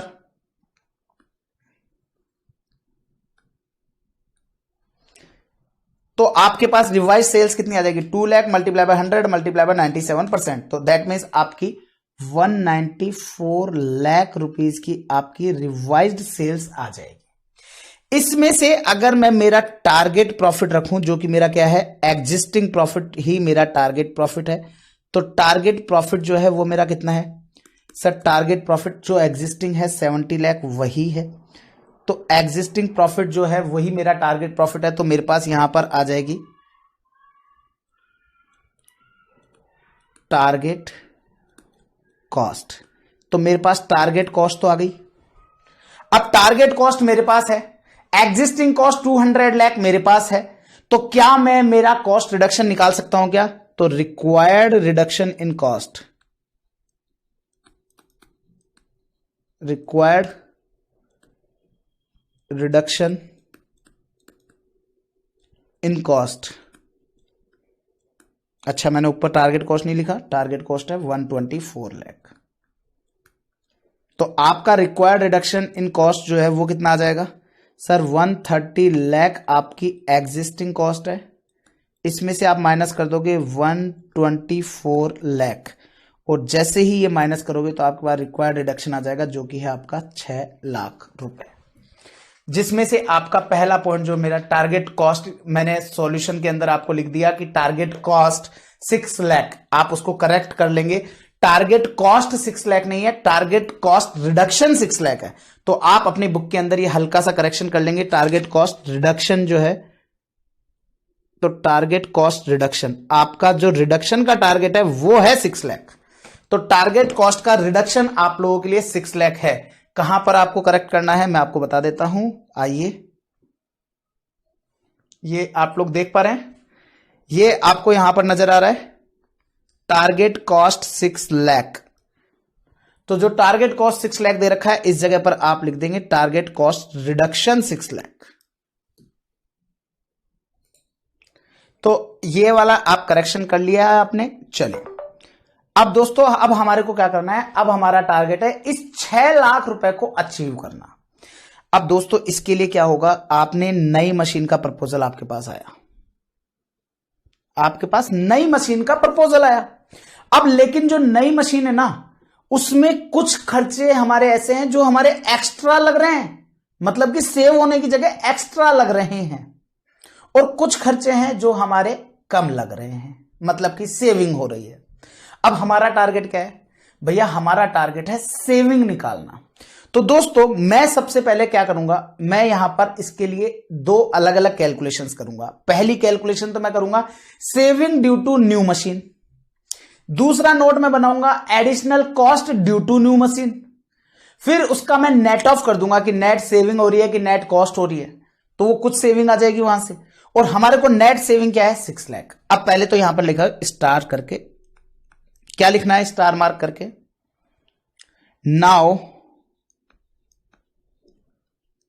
to get target profit, now to get target profit we need to save cost by rupees 6 lakh। अब हमारे को कम से कम अगर टारगेट प्रॉफिट को अचीव करना है तो हमारे को टोटल कॉस्ट में सेविंग चाहिएगी 6 लाख की। ठीक है, आइए पॉइंट नंबर 1, इससे आ जाएगी आपकी savings due to new machine, क्योंकि आपने इस टारगेट कॉस्ट को अचीव करने के लिए क्या किया है? न्यू मशीन के प्रपोजल पे गए हैं, ऑटोमेटिक जो मशीन है उसके ऊपर। 4 मिनट का लीगल समय बचा है और मैं इस क्वेश्चन को अगले 10 मिनट में खत्म करूंगा, तो ये पार्ट आपका 1 घंटा 5 मिनट का जाएगा। ठीक है, तो savings due to new machine के अंदर सबसे पहला तो आ जाएगा जी मेरे पास ए। मेरे को ए पार्ट जो नजर आ रहा है वो आ रहा है जी मेंटेनेंस का।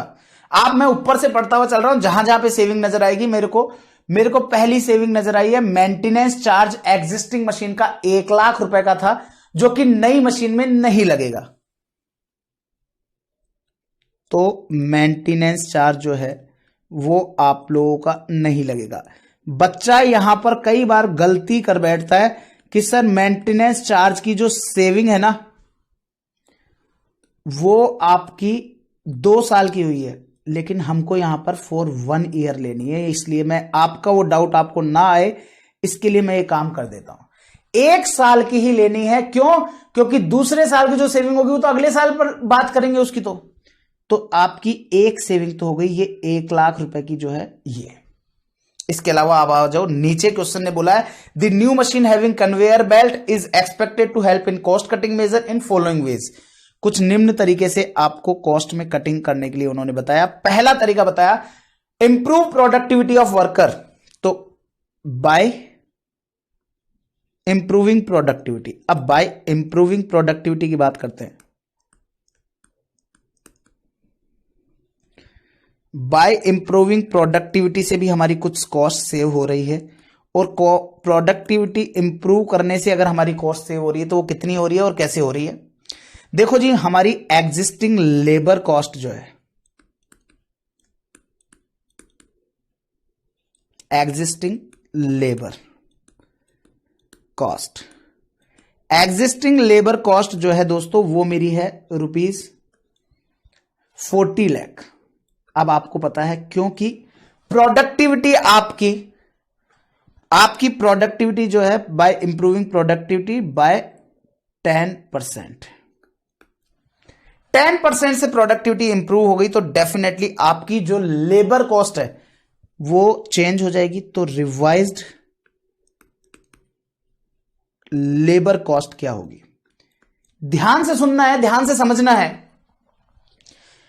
मैं जहां पहले 1 घंटे में 100 यूनिट्स बनाता था, वहीं मैं 1 घंटे में अब 110 यूनिट बनाने लगूंगा। अब मुझे एक चीज बताओ, अगर मैं 1 घंटे में पहले 100 यूनिट बनाता था, सपोज से मेरे को बनानी ही 100 यूनिट है, मेरे को बनानी ही 100 यूनिट है, तो मेरा क्या खर्चा होता होगा? सपोज से मेरी लेबर रेट है एट द रेट 5 रुपीज, या मैं यूं कहूं 500 रुपए पर आवर है। 500 रुपए पर आवर मेरी लेबर कॉस्ट है, और मेरे को 100 यूनिट्स बनानी है। तो मुझे अगर मैं बात करूं एग्जिस्टिंग की, तो एग्जिस्टिंग में मेरे को 1 घंटे में मैं 100 यूनिट बनाता हूं तो मेरा 1 घंटा पूरा का पूरा लगेगा। Yes sir. तो इसका मतलब मेरे को एग्जिस्टिंग जो है, एग्जिस्टिंगली मेरे को लेबर कॉस्ट लगेगी मेरी 500। लेकिन मेरा क्वेश्चन आप लोगों से एक ये है कि अगर मेरी जो एफिशिएंसी है वो इंप्रूव हो गई और मैं 1 घंटे में 100 की जगह 110 यूनिट्स बनाने लग गया तो क्या मुझे 1 घंटा लगेगा? क्या आंसर है नो, मुझे 1 घंटा नहीं लगेगा। तो सर कितना लगेगा? सर आपको ध्यान देखो, आप पहले 1 घंटे में 100 यूनिट बनाते थे, अब आप 1 घंटे में 110 यूनिट बनाते हो तो 100 यूनिट्स को बनाने में आपको अब यह समय लगेगा। तो आपको 100 यूनिट्स को बनाने में अब आपको यह समय लगेगा, तो इसका मतलब 1 मल्टीप्लाई बाय 100 डिवाइडेड बाय 110। तो सर अब आपको लगने वाला जो समय है ना सर, वो आपको 0.9090 आवर्स लगेंगे। तो 9090 आवर्स लगेंगे। तो अगर मैं इसको मेरे रेट से मल्टीप्लाई कर दूं जो कि मेरी 500 है, तो क्या मेरी कॉस्ट 454.55 आ जाएगी? क्या मेरी रिवाइज्ड कॉस्ट, लेबर कॉस्ट कम हो जाएगी? क्या कम कैसे हुई? क्योंकि मेरे को लगने वाले जो आवर्स हैं वो कम हो गए। पहले जिस काम को मेरे को 1 घंटा लगा करता था, अब मैं उसी काम को 0.909 आवर्स में कंप्लीट कर देता हूं, तो डेफिनेटली ये कॉस्ट कम होगी। क्या मैं इसको इस तरीके से भी कैलकुलेट कर सकता हूं कि मेरी 500 रुपए की लेबर कॉस्ट तब लगा करती थी जब मैं 100 यूनिट्स बनाता था। अब इसी 500 रुपए के खर्चे में अगर मैं 110 यूनिट बनाने लग गया, क्योंकि 500 रुपए किसके हैं? 1 घंटे के, और 1 घंटे के मैं कितने के बनाने लग गया? 110। तो मुझे 100 यूनिट्स को बनाने के लिए कितना खर्चा लगेगा? सर मल्टीप्लाई 100, और जब आप इसको मल्टीप्लाई 100 करेंगे तो 500 डिवाइडेड बाय 110 मल्टीप्लाई बाय 100, तो ये यही अमाउंट आएगा। तो इन शॉर्ट दोस्तों, आपको मैं हमेशा के लिए बता देता हूं, जब भी आपकी प्रोडक्टिविटी कम हो या ज्यादा हो, आप उसका डिवाइड लगा दो। मतलब कि 100 plus oblique minus productivity increase, change in productivity. मतलब कल को क्वेश्चन कहे कि हमारी प्रोडक्टिविटी 10% से कम हो गई, तो आप डिवाइडेड बाय 90 कर दो, डिवाइडेड बाय 90% कर दो। अगर इंक्रीज हो गई तो जैसे 10% इंक्रीज हुई तो डिवाइडेड बाय 110% कर दो। तो ऐसा करके आप लोग रिवाइज्ड लेबर कॉस्ट निकाल लेंगे। उम्मीद करता हूं कि आप लोग इस चीज को क्लियर हो गया होगा। तो रिवाइज्ड लेबर कॉस्ट कैसे आ जाएगी? सर एग्जिस्टिंगली इनकी 40 लाख रुपए थी, लेकिन अब इन्होंने क्या किया सर, 10% से इंप्रूव हो गई सर इनकी, तो 110 मल्टीप्लाई बाय 100, तो आपकी रिवाइज्ड लेबर कॉस्ट जो है सर वो चेंज हो जाएगी। और रिवाइज्ड लेबर कॉस्ट चेंज हो गई तो 40 लाख डिवाइडेड बाय 110%, तो आपका 36.36 लाख आ जाएगा, या 36.36 लाख आ रहा है, डिवाइडेड बाय 110, तो यार 36.364, तो 36.36 लाख, तो ये आ गया आपका ₹36.36 लाख। अब मुझे एक चीज बताओ, अगर ये हो गया तो मेरी सेविंग एडिशनल कितनी हो जाएगी? मेरी इसके कारण से सेविंग हो जाएगी, तो definitely saving in labour cost हो जाएगी। तो सेविंग इन लेबर कॉस्ट, तो सेविंग इन लेबर कॉस्ट जो है वो मेरी कितनी हो जाएगी? पहले जहां 40 लाख लगा करते थे वहीं अब 36.36 हो गए, तो मेरे पास सेविंग हो जाएगी 3.64 लाख की। इस कारण से मेरी 3.64 लाख की सेविंग हो गई। डन है? Yes sir. इसके बाद नेक्स्ट पॉइंट है कट डाउन मटेरियल वेस्टेज। तो मटेरियल का वेस्टेज हो गया C point, saving in material wastage.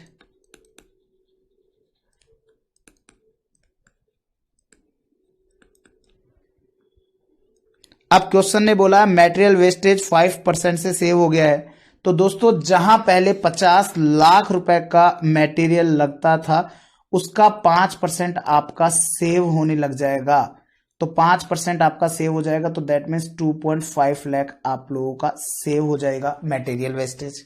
ठीक है, done. Next, elimination of service of supervisor की सर्विसेज को लेस करना है। वो कितना होगा वो तो बैलेंसिंग फिगर से हमको पता लगाना है। डी। अब वो कितना होगा वो हमारे को नहीं पता, लेकिन नेक्स्ट पॉइंट में क्वेश्चन बोलता है सेविंग इन पैकेजिंग कॉस्ट, तो saving in packaging cost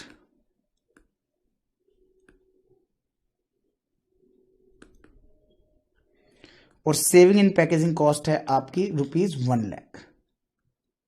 1 lakh की सेविंग है पैकेजिंग कॉस्ट में। कंप्लीट है? Yes sir. तो सेविंग वाला पार्ट हो गया। तो क्या मैं टोटल सेविंग लिख सकता हूं क्या? Except supervisor salary.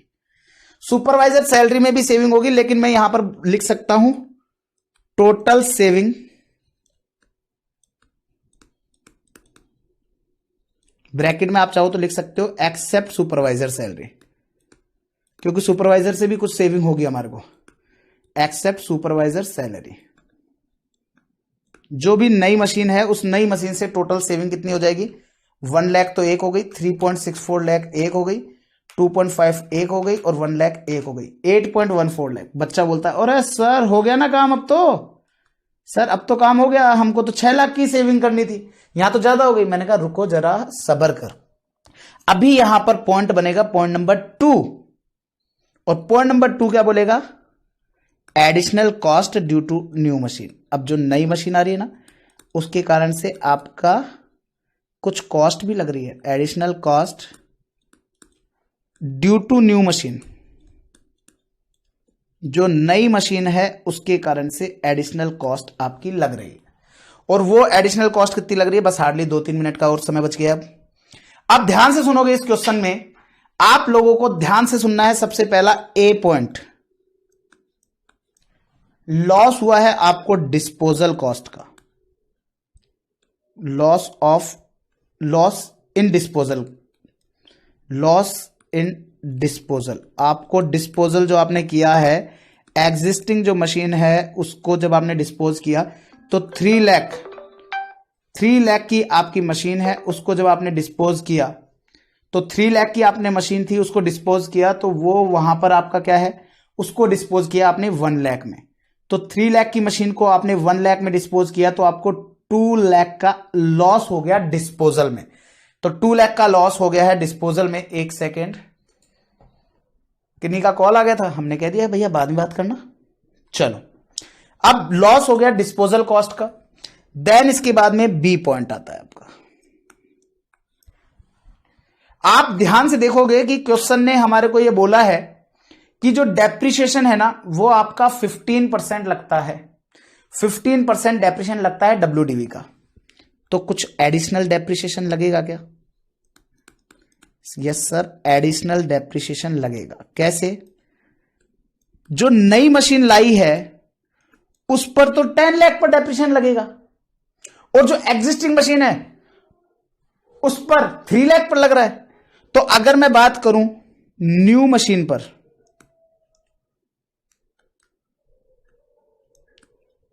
New machine पर डेप्रिसिएशन कितना है? @15% से। तो दोस्तों 10 लाख का 15% होता है 1,50,000। तो ये न्यू मशीन का है। इसमें से अगर आप माइनस कर दोगे, क्योंकि ओल्ड वाला तो वैसे भी लग ही रहा था, आपको यहां पर मुझे एक चीज बताओ, मैं डेप्रिसिएशन की बात कर रहा हूं, तो मेरे को 3% का जो 15% का जो मेरा डेप्रिसिएशन लग रहा है वो मेरा 45,000 तो मेरा एग्जिस्टिंग पे भी लग ही रहा था, एग्जिस्टिंग पे भी तो मेरा लग ही रहा था। तो अगर मेरा एग्जिस्टिंग पर लग ही रहा है 45,000, तो यहां पर मेरा 1,05,000 आपके लिए 1,05,000 मेरा जो डेप्रिसिएशन है वो क्या मेरा एडिशनल डेप्रिसिएशन लगेगा क्या? आंसर है यस सर, एडिशनल डेप्रिसिएशन लगेगा, क्योंकि पहले केवल 3 लाख पर डेप्रिसिएशन लगा करता था, अब 10 लाख पर डेप्रिसिएशन लगेगा। ठीक है, इसके बाद आ जाओ सी पॉइंट। सी पॉइंट आ जाएगा आपका कॉस्ट ऑफ कैपिटल। तो सी पॉइंट आ जाएगा आपका कॉस्ट ऑफ कैपिटल। और दोस्तों कॉस्ट ऑफ कैपिटल की अगर मैं बात करता हूं तो ये है आपका @ अगेन ये भी 15% है। तो 10 लाख का 15% 1.5 लाख ये भी हो गया आपका। क्या इसके अलावा और किसी भी तरह की कोई भी एडिशनल कॉस्ट है? आंसर है नो सर, कोई किसी तरह की एडिशनल कॉस्ट नहीं है। तो कोई किसी तरह की एडिशनल कॉस्ट नहीं है, 15% ही था ना भैया? यस सर, 15% ही था। तो हो गया, ये आपकी 3 एडिशनल कॉस्ट लग रही है आपकी न्यू मशीन पर, तो वो हमने ले ली है, कंसीडर कर ली है। तो अकॉर्डिंगली आपकी टोटल एडिशनल कॉस्ट आ जाएगी, टोटल एडिशनल कॉस्ट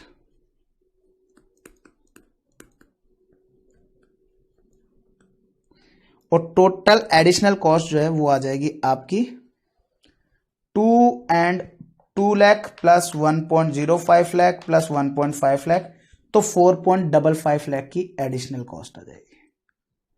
अब मुझे एक चीज पूछनी है आप लोगों से, आपके पास टोटल सेविंग आ गई, आपके पास टोटल एडिशनल कॉस्ट आ गई, तो क्या मैं यहां पर थर्ड पॉइंट में नेट सेविंग निकाल सकता हूं क्या?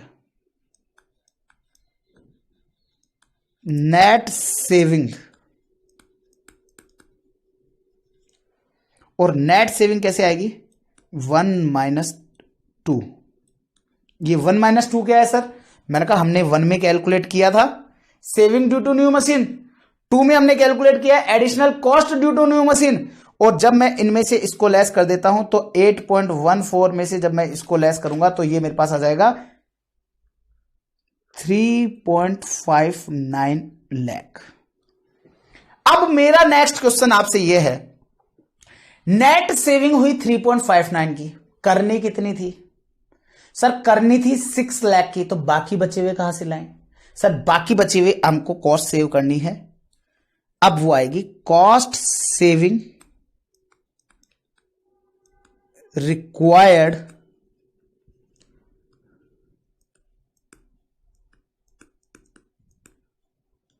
फ्रॉम, अब इसमें से हटाना है हमको सुपरवाइजर्स को, तो cost saving required from elimination of supervisor. अब जो बाकी जो बचे हुए हैं वो हमारे आएंगे सुपरवाइजर से आपको हटा करके। तो ये कैसे कैलकुलेट होगा सर? टोटल 6 लाख रुपए की सेविंग चाहिए थी, जिसमें से 3.59 लाख की सेविंग तो हम ऑलरेडी कर चुके हैं। तो 6 लाख में से 3.5 लाख की ऑलरेडी कर चुके हो, तो अब आपको करनी है 2,41,000 रुपए की और सेविंग। और दोस्तों अगर मैं यहां पर कैलकुलेट करने बैठूं नंबर ऑफ सुपरवाइजर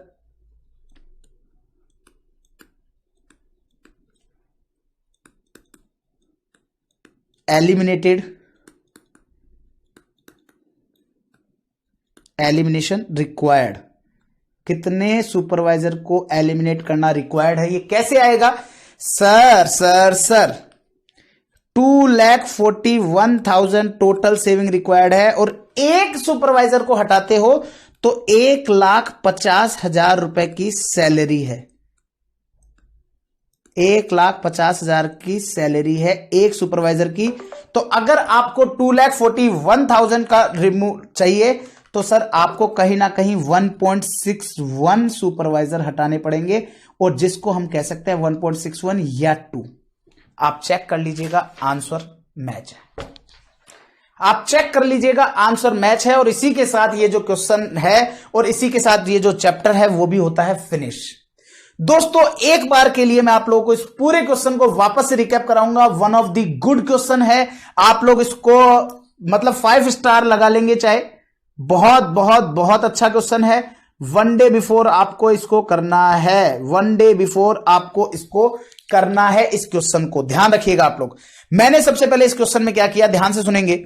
मैंने सबसे पहले यहां पर टारगेट कॉस्ट निकाली कि टारगेट कॉस्ट कितनी अचीव करनी है। सर टारगेट कॉस्ट अचीव करनी है तो टारगेट सेलिंग प्राइस ली, टारगेट सेलिंग प्राइस के हिसाब से मैंने आपको पहले कॉस्ट का रिडक्शन करके टारगेट सेलिंग प्राइस आई, उसमें से टारगेट प्रॉफिट जो एग्जिस्टिंग था वो अचीव करना है 70 लाख। तो मुझे टारगेट कॉस्ट 124 चाहिए, तब की एग्जिस्टिंग 130 है, तो इसका मतलब मुझे 6 लाख रुपए की कॉस्ट कम करनी है। तो कॉस्ट कम करनी है 6 लाख रुपए से, तो मैंने देखा कि नई मशीन लेके आता हूं, नई मशीन से मेरी कॉस्ट सेव होने लगेगी। तो पहली मेंटेनेंस चार्ज की कॉस्ट सेव हो गई 1 लाख रुपए का, मेरी लेबर इंप्रूवमेंट एफिशिएंसी इंप्रूव हुआ, तो उससे मेरा 10% से इंप्रूव हुआ ना, तो लेबर की कॉस्ट मेरी कम हो गई, तो वो मेरा हो गया। देन उसके बाद में मटेरियल का वेस्टेज 5% कम हो गया, तो वहां से सेविंग हो गई। पैकिंग कॉस्ट जो है, आपने देखा पैकिंग कॉस्ट के अंदर, पहले पैकिंग कॉस्ट का मतलब ये जो कन्वेयर बेल्ट है ना, ये खुद ही आपके पैकिंग करके प्रॉपर्ली जगह पर रख देता है, तो पैकिंग कॉस्ट में आपको 1 लाख रुपए की सेविंग हो गई, तो नेट सेविंग हो गई 8,14,000 की। बच्चा बोलता है हो गया काम, बल्ले बल्ले। तो मैं आपको बता दूं, एक तो आपकी गलती कहां हो सकती है, इस सेविंग के अंदर आप यहां पर 1 साल की जगह 2 साल ले सकते हैं, इस चीज का ध्यान रखिएगा, ये गलती नहीं होनी चाहिए। तो टोटल सेविंग हो गई। फिर आपका लेकिन कुछ एडिशनल कॉस्ट भी तो आएगी न्यू मशीन को लाने के कारण से, तो जो डिस्पोजल में कॉस्ट का लॉस हुआ वो आपको 2 लाख का लॉस हुआ, वो एडिशनल कॉस्ट थी। एडिशनल डेप्रिसिएशन लगा आपका न्यू मशीन पर, तो वो आपकी एडिशनल कॉस्ट है। और कॉस्ट ऑफ कैपिटल जो आपकी लगी, जो आपने 10 लाख रुपए लगाए उस पर 1.5 लाख, तो टोटल एडिशनल कॉस्ट ये, तो नेट सेविंग आपकी ये आई। तो आपको टोटल चाहिए थे 6 लाख की सेविंग, जिसमें से 3.59 ही नेट से हुआ, तो बाकी बचा हुआ कहां से लाएं? बाकी बचा हुआ सुपरवाइजर को एलिमिनेट करके लेकर आना है। तो 2,41,000 आपको लाने हैं नए सुपरवाइजर को एलिमिनेट करके। एक सुपरवाइजर को एलिमिनेट करने की सैलरी है 1,50,000, तो 2,41,000 अगर आपको सेव करना है तो आपको 1.61 सुपरवाइजर लेस करने होंगे। अब 1.61 क्या होता है सुपरवाइजर? या तो 1 होता है या 2 होता है, तो हमने इसको राउंड ऑफ करके 2 बोल दिया, दैट्स ऑल। इसी के साथ ये चैप्टर होता है फिनिश। उम्मीद करता हूं कि आज का जो लेक्चर है इसमें जो दोनों क्वेश्चन है वो पता नहीं, मुझे नहीं पता कि आप लोगों को समझ में आए कि नहीं आए। गाइस चैप्टर फिनिश हो चुका है, पूरा का पूरा चैप्टर फिनिश हो गया है। अब मैं आपको बता दूं, इस चैप्टर के लिए सबसे पहले आपसे एक रिक्वेस्ट, आप मुझे ये बताना मत भूलना कि मेरे को क्वेश्चन नंबर 12 एंड 14 आपको समझ में आया कि नहीं आया। स्पेशली ये क्वेश्चन नंबर 14 आपको समझ में आया कि नहीं आया, ये मुझे बताना मत भूलिएगा।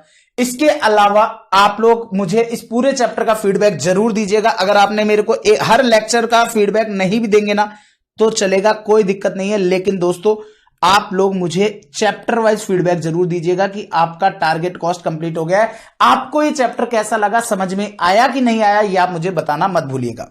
इसके बाद अब आते हैं हमारी बात पर। दोस्तों अब हमारे 2 पोर्शन है, एक एमसीक्यू है और एक हमारा चैप्टर वाइज रिवीजन है। दोस्तों ये 2 अलग अलग चीजें हैं। आपके जो एमसीक्यू है ना दोस्तों, वो मैं आप लोगों के गूगल ड्राइव पर या एंड्रॉयड ऐप पर अपलोड नहीं कर रहा हूं, वो मैं आपको गूगल ड्राइव पर या एंड्रॉयड ऐप पर अपलोड नहीं कर रहा हूं। इसके लिए मैं आपको ये भी चैप्टर वाइज ही करा रहा हूं। आपका सिंस मैट जो ये वाला चैप्टर ये फिनिश हो चुका है, ये वाला चैप्टर आपका फिनिश हो चुका है, तो मैं ये सेशन आप लोगों के लिए कहां अपलोड करूंगा? इसके ऊपर एमसीक्यू का जो जितने भी एमसीक्यू हमारे बुक में दे रखे हैं, आई गेस 13-14 एमसीक्यू हैं टारगेट कॉस्टिंग वाले चैप्टर के लिए, तो वो एमसीक्यू मैं आप लोगों को अपलोड करूंगा कहां पर? ये जो अपना नया यूट्यूब चैनल दिख रहा है ना, LPA CMA एक्सक्लूसिव, इसके ऊपर जाकर के मैं अपलोड करूंगा। अब आप लोगों को क्या करना है, आप लोगों को ये कैसे मिलेगा, क्योंकि वहां पर तो इतने सारे वीडियोज हैं सर, वहां पर कैसे मिलेगा ये? तो दोस्तों वहां पर आपको जाना है प्लेलिस्ट में, और प्लेलिस्ट के अंदर मैं आप लोगों के लिए एक नई प्लेलिस्ट बना दूंगा, CMA final MCQ, CMA final SCM MCQ। तो CMA फाइनल SCM MCQ के नाम से मैंने एक नई प्लेलिस्ट वहां पर आप लोगों के लिए क्रिएट कर दूंगा। तो आप लोग सीधा उस प्लेलिस्ट पर चल जाएंगे और उस प्लेलिस्ट पर जाकर के ये सारे के सारे हर एक चैप्टर के आपको एमसीक्यू वहां नजर आ जाएंगे। तो मैं वहां पर आप लोगों के लिए एक एक वीडियो हर एक चैप्टर के लिए अपलोड कर दूंगा, तो आप लोग वहां से इस एमसीक्यूज को देख सकते हैं, पहली बात। दूसरा, अब आपके लिए बच गया है ये रिवीजन। सर ये चैप्टर वाइज जो आप रिवीजन कराने वाले हो, ये कहां कराने वाले हो? तो दोस्तों ये जो रिवीजन है ना, ये मेरे आइदर इस चैनल पर भी आ सकता है, और या जो मेरा ओरिजिनल चैनल है CA/CMA आशुतोष लाटा, ये मेरे उस पर भी आ सकता है। तो आप लोगों को क्या करना है, दोनों YouTube चैनल, पहली बात तो दोनों YouTube चैनल सब्सक्राइब करके रखना है, और दोनों के प्लेलिस्ट में आप चले जाएंगे। आपको दोनों में से कहीं ना कहीं आपको ये जरूर मिल जाएगा। तो आप प्लेलिस्ट में जाएंगे और वहां पर आप लोगों के लिए एक प्लेलिस्ट बना होगा SCM chapter wise revision, SCM chapter wise revision करके एक प्लेलिस्ट बना होगा, तो एससीएम चैप्टर वाइज रिवीजन जो रहेगा आपको वहां पर इसका रिवीजन देखने को मिलेगा। तो आप लोग जब भी, अब आज जब जो क्वेश्चन मैंने आपको पूरे करा दिए, इन पूरे क्वेश्चंस को करने के बाद आप लोग साथ के साथ तो करेंगे ही। जैसे मेरा लेक्चर देखा, आपने रिवाइज किया, काम खत्म। लेकिन जब आप पूरा कोर्स कंप्लीट होने के बाद जब वापस से रिवाइज कर रहे होंगे, तो आप लोगों को क्या करना है, ये जो चैप्टर वाइज रिवीजन मैंने करा है ना, इस रिवीजन वीडियो को देखना है। हर एक चैप्टर के लिए जो छोटे चैप्टर हैं उनको मैं लेस देन 1 आवर में कंप्लीट करूंगा, जो थोड़े बड़े हैं उनको डेफिनेटली मेरे को 1 घंटा 1.5 घंटे का समय जाएगा। इसमें मैं आप लोगों के लिए क्या करने वाला हूं, मैं आपको बता देता हूं। मैं इनमें पूरे कॉन्सेप्ट्स, हर एक चैप्टर के पूरे कॉन्सेप्ट्स डिस्कस करने वाला हूं। अब पूरे कॉन्सेप्ट्स डिस्कस करूंगा तो वो मेरे रजिस्टर्ड स्टूडेंट के भी काम आएगा और अनरजिस्टर्ड स्टूडेंट्स के भी काम आ जाएगा। फिर उसके पार्ट बी के अंदर मैं उन सभी क्वेश्चंस को जो हमने क्लास में किए हैं, उनकी हर एक क्वेश्चन को कि इसमें क्या करना था, इस क्वेश्चन में क्या करना था, इस क्वेश्चन में क्या करना था, इस क्वेश्चन में क्या करना था, ये पूरा का पूरा मैं वहां पर आपको फास्ट वे में ये समझाऊंगा। इस क्वेश्चन में ये करना था, इस क्वेश्चन में ये करना था, इस क्वेश्चन में ऐसे करना था, इस क्वेश्चन में ऐसे करना था, ये सारी चीजें मैं आप लोगों को समझा दूंगा। तो अब आपको क्या करना है, फिर आपको बस कुछ नहीं करना है, उसको वॉच करना है, दैट्स इट। उन क्वेश्चंस को देखने के बाद फिर आप लोग फटाफट से अपना रिवीजन चालू कर देंगे। और रिवीजन करने का तरीका, केवल आपके हाथ में कैलकुलेटर होना चाहिए, आपका बुक होना चाहिए और आपके पास एक रफ कॉपी होनी चाहिए जिसमें आप लोग इसको सॉल्व करेंगे। लिख लिख के सॉल्व करना है हर एक क्वेश्चन को। That's all guys. तो आज का लेक्चर आई नो थोड़ा लेंदी गया है, 20 मिनट्स ज्यादा हो गए इस पार्ट में, बट वो मैं नेक्स्ट जो पार्ट भी रहेगा मैं उसमें इसको कॉम्पनसेट कर दूंगा। तो नेक्स्ट पार्ट में नेक्स्ट चैप्टर चालू होगा हमारा। Till then bye bye, take care, ध्यान रखिएगा आपका और आपके अपनों का। This is CACM astro Lata signing off from this target costing. और मुझे जरूर जरूर जरूर बताइएगा कि आप लोगों को ये टारगेट कॉस्टिंग कैसा लगा। Okay guys, that's all, bye bye. And ये जो चैनल है ना, कहां गया, ये रहा, ये चैनल सब्सक्राइब कर लेना। ये भी मेरा चैनल का ही नाम है, CACM एस्ट्रो लाटा। तो ये दोनों के दोनों चैनल सब्सक्राइब कर लेना और दिल से बोलते रहना, कॉस्टिंग आसान है। Okay guys, that's all, bye bye. हाँ भाई, अरे जाओगे नहीं क्या, अरे जाओ यार, क्या कर रहे हो अभी यहाँ पे, बाय बाय।